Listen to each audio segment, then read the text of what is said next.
L'équipe de France est éliminée de l'Euro 2024 et s'arrête donc aux portes de la finale après un match encore une fois assez décevant, que ce soit au niveau du résultat ou au niveau du jeu. Et donc dans cette vidéo, comme j'en ai l'habitude, je voulais faire le débrief de ce match là, mais aussi du match face au Portugal, en tout cas l'évoquer un petit peu parce que je n'ai pas fait de vidéo sur ce match là, et aussi donc faire un compte rendu, faire un débrief total de la compétition, parce que il y a quand même pas mal de choses à retenir de cet Euro là, de ce qu'on a vu, des choses principalement négatives. Mais donc c'est parti pour ce grand débrief de la compétition de l'équipe de France dans cet Euro 2024. Pour commencer, je vais donc évoquer le match de l'Espagne.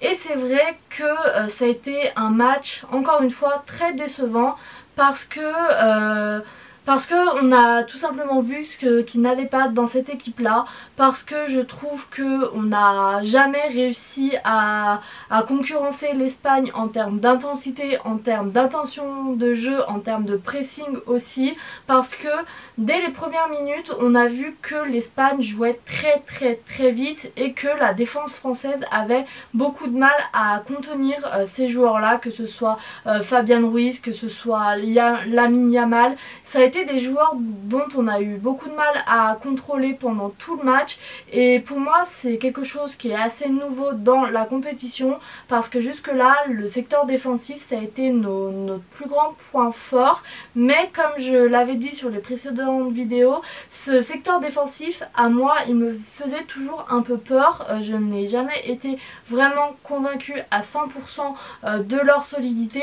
parce que on l'a vu sur le match face à l'Espagne, quand c'est des équipes comme la Belgique ou Portugal qui étaient en difficulté, oui ça a très bien tenu, mais quand on regarde face à l'Espagne, dès que Lamine Yamal mettait un coup d'accélérateur, dès que les attaquants espagnols mettaient un coup d'accélérateur, la défense était très vite submergée, était très vite dépassée et avait du mal à contrôler ces attaques là. Donc pour moi c'est pas catastrophique, encore une fois la défense ça a été le plus beau secteur de jeu lors de ce match face à l'Espagne, mais ça m'a juste un peu plus conforté dans les doutes que j'avais sur cette défense, sur la solidité de cette défense. Alors bien sûr les joueurs sont encore jeunes, donc ils ont le temps de s'améliorer, et on a vu quand même pas mal de positifs durant l'Euro, mais c'est vrai que si on veut continuer à gagner des titres, si on veut gagner la Coupe du Monde par exemple dans 2 ans, il faudra avoir une défense plus solide que ça, qui arrive à contrôler les plus grands attaquants du monde, et pas seulement qui arrivera à gérer quand on est dominé par des équipes qui ont aussi du mal à tirer et à marquer. Après bien entendu pour moi le problème principal sur ce match face à l'Espagne, ce n'était pas la défense. Le problème il est toujours le même depuis le début de l'Euro, ça a été le jeu offensif proposé, ça a été la qualité des attaquants proposés, ça a été tout cela, ça a été la qualité des coups de pied arrêtés aussi. C'est tout un ensemble du secteur offensif qui a fait défaut sur ce match face à l'Espagne et donc dans la compétition. Pour le match face à l'Espagne, encore une fois, j'ai trouvé ça très décevant en termes de tirs cadrés et de tirs mis au fond de la cage, parce que on n'en a pas énormément sur ce match là, mais je pense qu'on en a suffisamment pour mettre au moins 2 buts, pour au moins obtenir l'égalisation. Et quand je vois les ratés d'Mbappé qui a envoyé plus de ballons dans les tribunes que dans le cadre de la cage, on ne peut pas mettre d'autres points négatifs sur ce match là, on ne peut pas poser d'autres critiques que sur ce secteur offensif, parce que c'est des occasions tout simplement qu'il ne faut pas mettre dans les tribunes, surtout quand tu es mené 2-1 et que le temps défile. C'est des occasions à ne pas rater. Quel est le problème? J'en sais rien, parce que Mbappé normalement ne rate pas ses occasions, mais je pense depuis 2 saisons maintenant on ne voit plus que le fantôme d'Mbappé. Alors est-ce que c'est sa situation au PSG qui pose problème? Est-ce que c'est le fait d'avoir porté un masque qui lui pose problème? J'ai des doutes, parce que le masque sur le match face à l'Espagne il ne l'avait pas, et avant le début de l'Euro c'était compliqué aussi.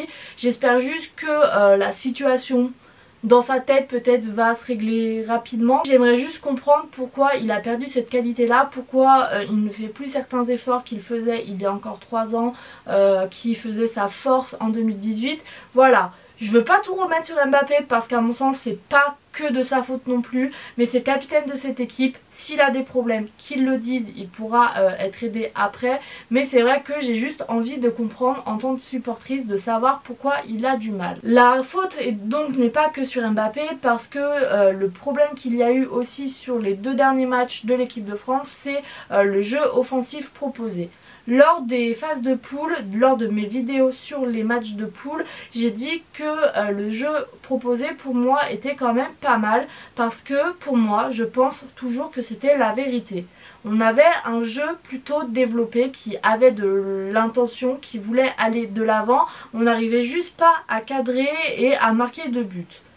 Je comptais sur Didier Deschamps pour régler ce problème et on a réglé ce problème d'une manière assez efficace et assez nette, c'est-à-dire qu'on a arrêté de jouer offensivement. Si on compare le nombre de tirs faits face à la Belgique ou encore face à la Pologne au nombre de tirs qu'il y a eu face à l'Espagne, c'est un tout autre monde. On a beaucoup moins tiré, donc on a beaucoup moins cadré forcément, et je trouve ça dommage parce que je ne voulais pas perdre cette intention de jeu, cette intention d'aller de l'avant, parce que pour moi c'était la seule belle chose que l'équipe de France faisait. Ça, on l'a totalement perdu sur les 2 derniers matchs, et forcément si tu n'as plus l'intention de jouer, tu presses moins haut, donc ça laisse plus de champ à l'équipe adverse, et on l'a vu face à l'Espagne. Le pressing espagnol dès la première minute, il a été incroyablement intense, il a été incroyablement haut, et l'équipe de France a eu beaucoup de mal à concurrencer et à résister à cela, que ce soit défensivement, au milieu ou offensivement. Et nous de notre côté, quand on perdait le ballon, il n'y avait pas ce pressing haut et intense que l'on retrouvait donc face aux Espagnols qui, faute de ce pressing là, avait quand même pas mal de champs libres. Si on regarde sur les buts de Lamine Yamal et sur le but de Olmo, on a des joueurs qui ne sont pas pressés, qui ont beaucoup d'espace et qui ont beaucoup de possibilités de jouer, de dribbler, de centrer, de tirer, et donc à mon sens c'est ça qui a perdu l'équipe de France. C'est là où on aurait pu faire mieux parce que je trouve qu'on a totalement perdu de l'intensité. Je dis pas que pour les phases de poule c'était incroyable, je dis pas que c'était du très beau jeu, mais il y avait quelque chose que l'on a complètement perdu face à l'Espagne et au Portugal. Est-ce que c'est les choix de Didier Deschamps? Est-ce que c'est la fatigue de la compétition qui s'est accumulée? Je ne sais pas. Mais en tout cas, l'Espagne a réussi à faire cet effort-là sur la première période surtout. Après, en deuxième période, ils n'avaient plus forcément besoin de produire un effort aussi intense. Donc on l'a moins vu, mais en première période, ils ont très bien réussi à le faire. En 4 minutes, la défense de l'équipe de France a été totalement submergée. Et à mon sens, pour revenir sur les 2 buts de l'Espagne, il n'y a pas grand chose à dire pour moi sur le premier but, si ce n'est qu'on aurait pu peut-être un peu plus presser Lamine Yamal, on aurait pu essayer de lui enlever le ballon, mais sinon la frappe est magnifique, l'angle trouvé est magnifique, Maquignon ne peut rien y faire. Donc pour moi c'est juste cette histoire de pressing qui n'a pas été assez intense. Sur le deuxième but c'est un peu la même chose, une fois que Olmo a tiré il n'a rien à faire. Le problème c'est avant, le pressing aurait dû être mieux fait, le marquage aurait dû être mieux fait. Enfin c'est tout ce que j'ai évoqué avant. Donc pour conclure sur ce match là, je trouve que tout ce qu'il y avait de positif sur les précédents matchs on l'a totalement perdu, et donc il ne restait plus que le négatif. À quoi s'est rajouté le négatif d'une défense qui n'a pas su contrôler la rapidité et l'intensité mis par l'Espagne. Mais ça nous a montré les limites de l'équipe de France. J'espère qu'on pourra travailler là-dessus pour la suite de l'histoire de l'équipe de France. Il y a la Coupe du Monde dans pas si longtemps que ça. Bizarrement les Coupes du Monde ça nous réussit plutôt bien, au contraire de l'Euro. À voir maintenant si Didier Deschamps va continuer. J'ai quand même des gros doutes sur le fait que Didier Deschamps devrait continuer, parce que oui c'est une légende, oui il nous a amené la Coupe du Monde 2018 et ça personne ne l'oubliera. Son bilan est même très très bon, parce que même perdre en demi-finale d'un Euro c'est quand même quelque chose de quand même assez honorifique, parce que ça montre qu'on a été jusqu'à là. Et sur les précédentes compétitions, si on enlève 2021, on a toujours été en demi-finale, donc son bilan n'est pas catastrophique, mais c'est la manière dont on joue. Si Didier Deschamps continue, ça serait pas un scandale pour moi au vu de son bilan, mais il faudrait qu'il se remette en question, et si on le remplace ça ne serait pas non plus un scandale parce que je pense qu'on a des entraîneurs qui derrière attendent cette place en équipe de France et qui pourraient proposer un plus beau jeu qui puisse nous amener à un autre niveau, parce qu'on a attendu 20 ans pour gagner une deuxième Coupe du Monde. J'aimerais bien qu'on n'attende pas 20 ans de plus pour en gagner une autre, mais voilà. C'est tout l'avenir de l'équipe de France qui va être remis en question après cet Euro, je trouve.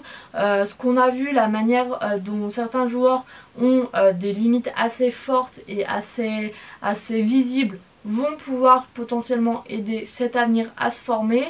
Mais pour conclure sur cette vidéo, pour faire le bilan de la compétition, il y a quand même des choses qui ont été pas mal à voir. Tout d'abord, la montée en puissance de Jules Koundé, qui est un des rares joueurs que je retiendrai sur cet Euro. La solidité défensive quand même qui a fait ses preuves sur la grande partie de l'Euro. Je ne veux pas non plus remettre totalement en question cette solidité défensive sur un match.